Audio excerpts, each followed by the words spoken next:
Welcome to another edition of Voice of the Diaspora. In studio with me today is author of a new book. Wendy Fraser is the author of a new book that deals with the pain that women go through in marriages, in failed marriages and breakups. She says, change is always painful, but we must turn that pain into power. Change direction, change mindset, change limitations. Take a deep breath and fix that crown. The name of our book is Fix That Crown, Turning Pain into Power. Wendy Fraser joins Voice of the Diaspora now. Wendy Fraser, welcome to Voice of the Diaspora. How are you feeling? I'm okay. Thank you for having me. And we do appreciate you taking the time to come on this program. Of course, you are the author of a new book, and I think that is your second book, but it's creating waves in Yes. Guyana. It's creating waves in Guyana, and so much is being said about it. So much is being said about it. Of course, it is called Fix Your Crown, Turning Pain into Power. Now, you would have had personal experiences which would have influenced the writing of that book. And I would like us to start by talking about that experience or those experiences and at what juncture you would have been motivated to begin to write those lines and whether those lines were written through the eyes of pain and pressure or there was that clear vision of empowerment that would have stretched along those pages into words. Tell us how it all started. Okay. Fix your crown. Actually, it was written to clear vision of empowerment, to empower women. I wrote it for myself and for other women as well. Because I understand that we go through a lot of things, we experience a lot of hurt, we have emotional damages and all these things, and we feel sometimes we feel depressed, we feel frustrated, sometimes we feel like giving up, but like the Bible says that David encouraged himself. So that is something I would always do. I would always encourage myself because sometimes you sit and wait on people to encourage you. You would be waiting for decades. So I would normally encourage myself whenever I feel down. I would encourage myself. I also remind myself of the promises of God. I would remind myself of His word daily because, and there are some powerful words also in the Bible. For those who believe in the Bible, there are powerful words in the Bible that would encourage us. It's like one, the word of God says that they that know Him will do exploit, and this is one of the verses that I would keep repeating to myself all the time. Whenever I feel like I'm gonna snap out or be down, I'll be like, the word of God said, those that know Him will do exploits. Also, Jesus said something too that that gripped my attention. He said that greater things than this we do. It means that the great works that He did, that we would be greater than that. And those are things that I would keep encouraging myself with and keep building myself up with daily. Very well, very well. So tell us a bit about you would have said that you had a failed marriage and you were very young, age 23. After having your daughter, you would have the marriage would have gone down to a lower level until it ended. Talk to us a bit about that in the context of the inspiration in which the book was written. Yes. Actually, I got married at the age of 23. I got my daughter at the age of 30, and I got divorced in 2015. So, yes, again, during that period of being separated, I was down. There were many sleepless nights, of course. There were times that I would cry, but not for anyone to see, or people would not even know that okay, I was dealing with this, because not somebody who would like talk about things like that or anything. I mostly keep stuff to myself. But my way of release is through writing. Whenever I'm too overwhelmed, I would just write, and this is how I would release myself, by writing. And so Fix Your Crown came about in that same aspect. I was feeling really down. In November, I was down, so I couldn't sleep the night. So I got up and said, you know what, let me take off my laptop. And so I got my laptop and I started writing and I started typing. And then, like, couple pages in, then the name came in, Fix Your Crown, because I was addressing issues, I was addressing pain, the pains that people feel, but mostly I was talking to women. You were talking to women, and of course, I know that women have been inspired by Fix Your Crown, turning pain into power. And it is a very interesting read. Later on, we will, of course, let the viewers know how they can come by a copy of your book. We will let them know how to come by a copy. But I wanted to talk about some of the things you said in the book and to set the stage for the interaction with those who are joining us. There's a part where you said the comeback is always stronger than the setback.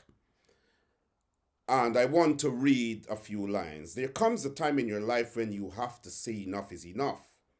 It's no longer you sitting on the edge of the bed waiting for things to align in your life. You will be waiting forever. There is no magic, no quick fix. The only magic is you. You have waited long enough to be validated, loved, accepted, and appreciated by someone. Maybe you're waiting on your Prince Charming to ride into your life on a white horse to rescue a damsel in distress. No doubt, some queens live to experience this, a fairy tale ending. But most queens are forced to build an empire with the bricks that are thrown at them. There will be very painful moments in your life that will change your entire world in a matter of minutes. These moments will change you. Let them make you stronger. This is writing from a place, from a reservoir deep in the theater of your mind. This is taking life's experience and the pain that came with it and channeling it into words, now into book form where many will be inspired. And I really, really like this quote, this part. Tell us a bit about it. Yes, like I said, that sometimes we sit down and we wait for things to happen for us. We wait for people to do things for us. So we have high expectation of others, and this also could cause pain. But instead of waiting for somebody to be our hero, we can be heroes ourselves, heroes of our own lives, and we can push ourselves and see changes happen and create changes. Also, while doing that, we could even see things happen in other people's lives. When you would have published the book, and I know that a lot of young women would have endorsed it. I know that a lot of young women have been inspired, actually been inspired by your story, Fix Your Crown, turning pain into power. And I know that the feedback has been great. Let us go to a clip or two where some young sisters would have given very brief views on what they think. This book let us remind me of how much I should always be myself and put myself above every trials and tribulation I may face. Now I'm going to share with you a part of this booklet that really touched me. Changes are always painful, but we must turn our pain into power. Change direction, change mindset, change limitations. Take a deep breath and fix that crown. Hi guys, good afternoon. My name is Tracy Black and I'm here to introduce to you this afternoon this wonderful booklet that is out by my very talented and courageous, hardworking friend, Wendy Fraser.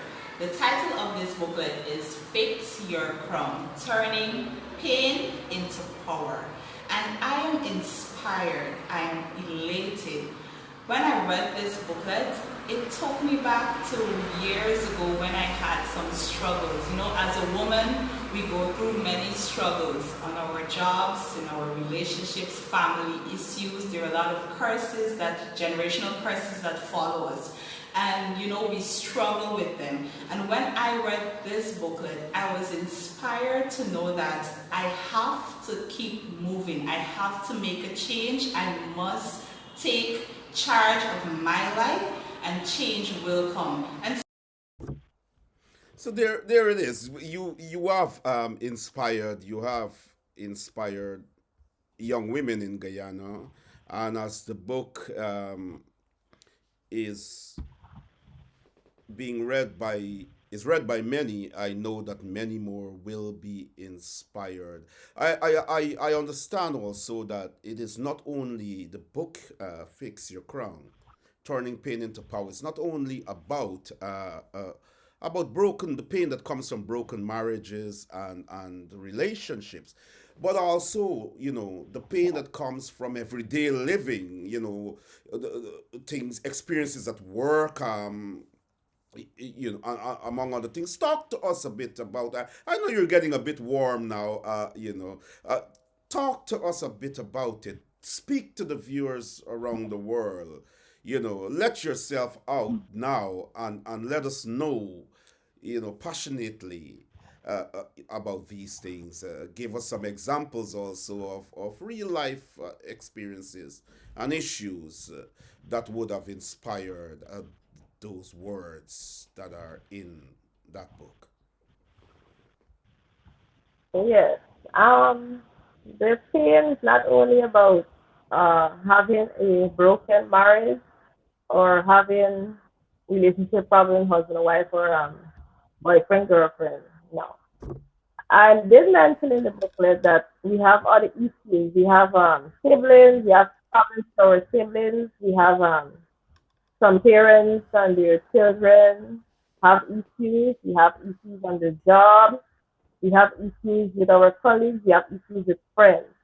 Also, we have people who are diagnosed with sicknesses and they go through pain because of their diagnosis. Not everybody is capable of dealing with whatever the doctors tell them or whatever they were told by a doctor. Not every because from experience I know this that some people they were diagnosed with diabetes and then they could not deal with using insulin every month. So what they did, they killed themselves. So all that causes pain. So as the booklet says, it's not only for but marriages, but other areas of our life. When you look at the Guyana situation in terms of relationships, in terms of the cultural underpinnings of the nuances of what happens in our society, the way women are treated, the way relationships are controlled, domestic abuse and violence, suicide. Of all these things, unfortunate events relating to our subject matter, how have they influenced you as a person and your writing? Well, especially during the last year, during the election period, I know for sure that they were a lot of hurt because we had a lot of words thrown by the races here in Guyana. Well, the two main races. And so what we find is that we hurt each other during that period. We really hurt each other because I know I was hurt. I can talk for myself. I know that I was hurt because being a black woman, yes, I was hurt.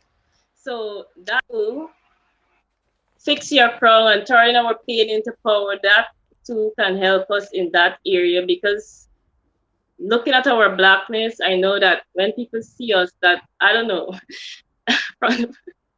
they probably see, okay, we should hate this person because of the color of our skin, the texture of our hair. So yes, that is painful. And yeah, being black is definitely painful. Being black in Guyana is definitely painful, and of course, being black anywhere in the world appears to be a challenge, but we have surfaced and we will continue to be who we are proudly and yes, yes. triumphantly. And so that's a very important point you made there. So therefore, racism in Guyana now is really really affecting not only the ordinary uh, uh, uh, African Guyanese who are not professionals, but also professionals like yourself, uh, Wendy Fraser, the author of Fixing Your Crown, Turning Pain into Power, is here with us. I know we're getting some technical difficulties at our end. This seem to be some problems with the internet, and of course, during our test, we realized that would be happening a bit, and so she will be joining us back in a few seconds. She'll be calling in back, but I want to urge everyone to make sure that you put your hand on a copy of her book, Turning Pain into Power. Fix your crown, sorry, Turning Pain into Power. Absolutely brilliant read. And here with us on Voice of the Diaspora is the author of that book, Wendy Fraser, who is talking to us about what inspired her to write uh, to write that piece, that book. And of course, we are encountering some technical difficulty, but everything will be fine. Wendy's back. Wendy's back. As I said to the viewers, that of course we will be encountering a bit of technical difficulty from your end, but that is fine. You are back, and so yes, so it is not only the black professionals, the politicians, and so we see what is happening in Guyana as we speak in terms of women being assaulted in the National Assembly, and we see how African Guyanese are being treated in terms of the names that they're being called, and of course they're being shut out of the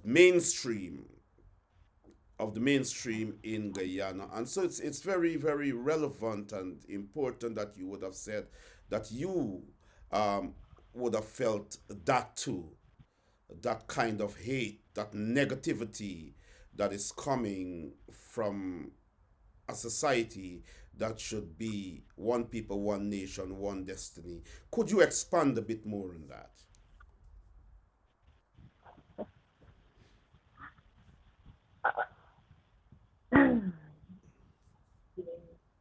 Actually, I really don't want to go into Oh, you the don't want to go? politics.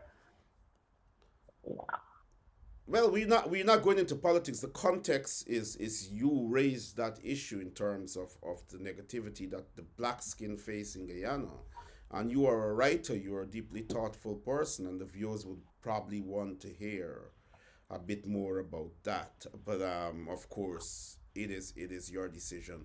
Uh, so much suicide happening in Guyana, and so much abuse.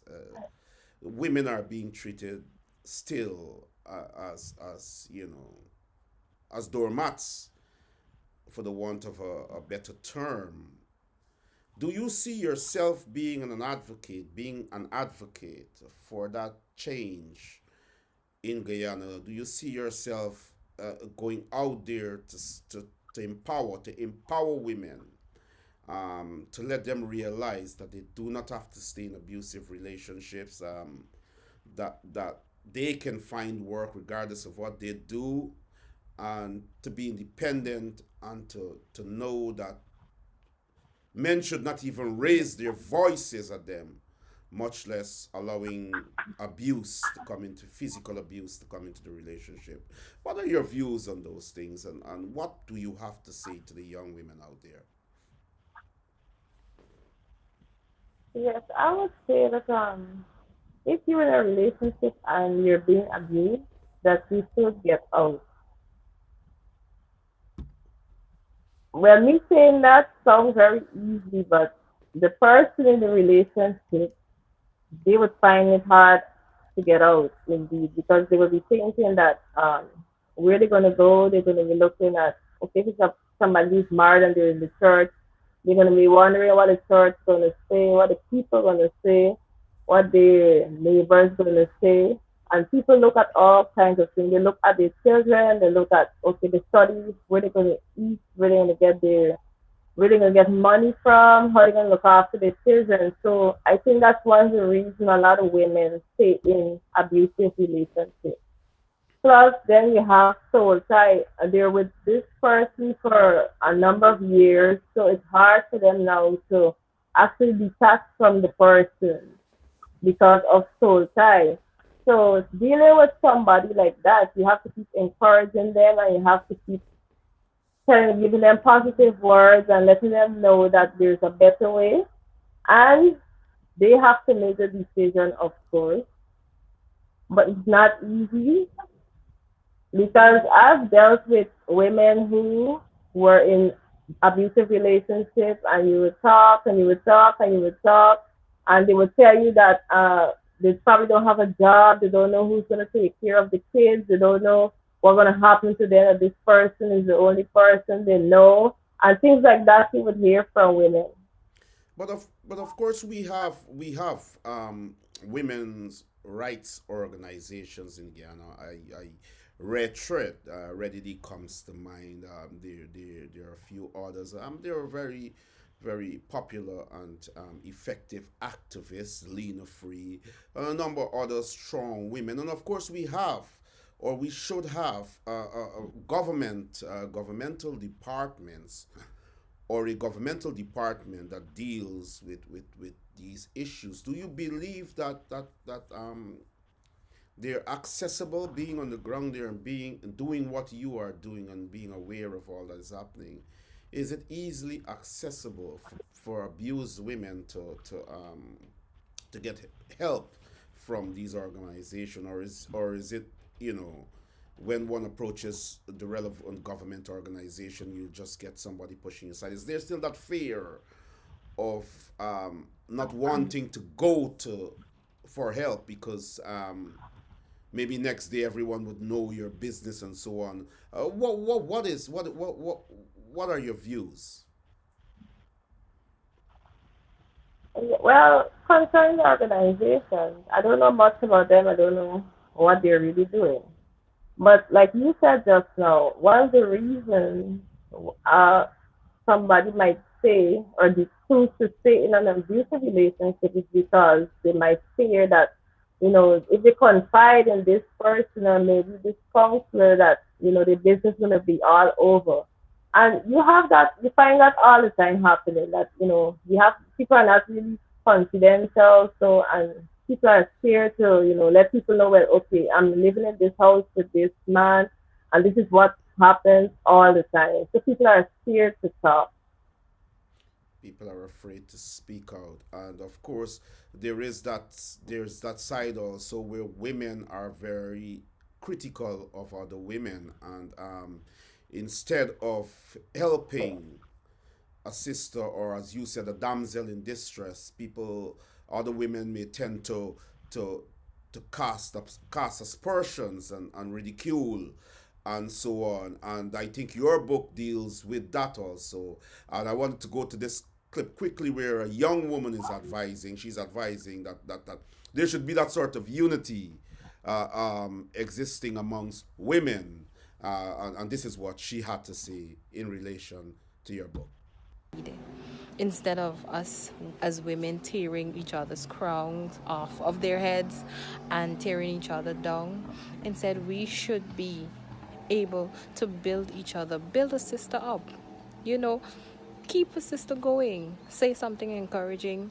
Say some thought that's encouraging, that's inspiring. Build a sister up, keep a sister going, help her to fix that crown.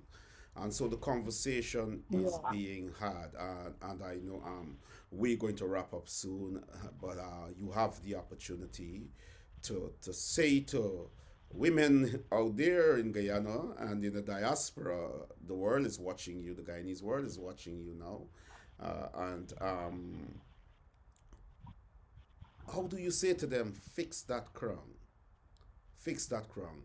But before we go there, I think that in the book also, you would have mentioned the issue of generational curse. Would you like to expand on what that is? What are some examples of it, and how does it affect relationships and so on? Actually, I did not mention anything about generational curse in the booklet. The girl that she was giving her experiences, and so she mentioned that when she was giving her review. Okay, okay. So it was a comment coming from someone in relation to adding to what you would have written about, and that's great. So we are wrapping up. We're wrapping up. Fix your crown. Do you have any future project in the pipeline? Is there a third book coming? Well, I have books, I have novels that That are written unpublished? years. No, it's not published yet. Okay, so you have unpublished work. Yeah. Are you looking forward to having your book on Amazon and other sites that would be able to sell? How does one access? How does one access fixing your crown if they wanted to? When I launched,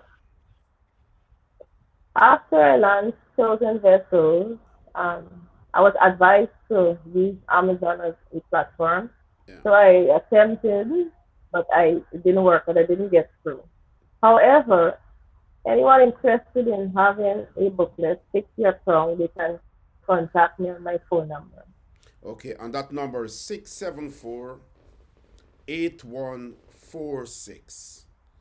Six Yeah. seven four 8146. Give Wendy a call, buy the book, share it with your friends. Have a good read, and let us see women uniting and fixing that crown.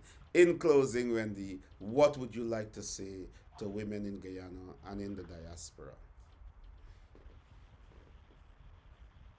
Well, I would like to say that as women, we need to embrace each other instead of talking down each other and ready to ridicule.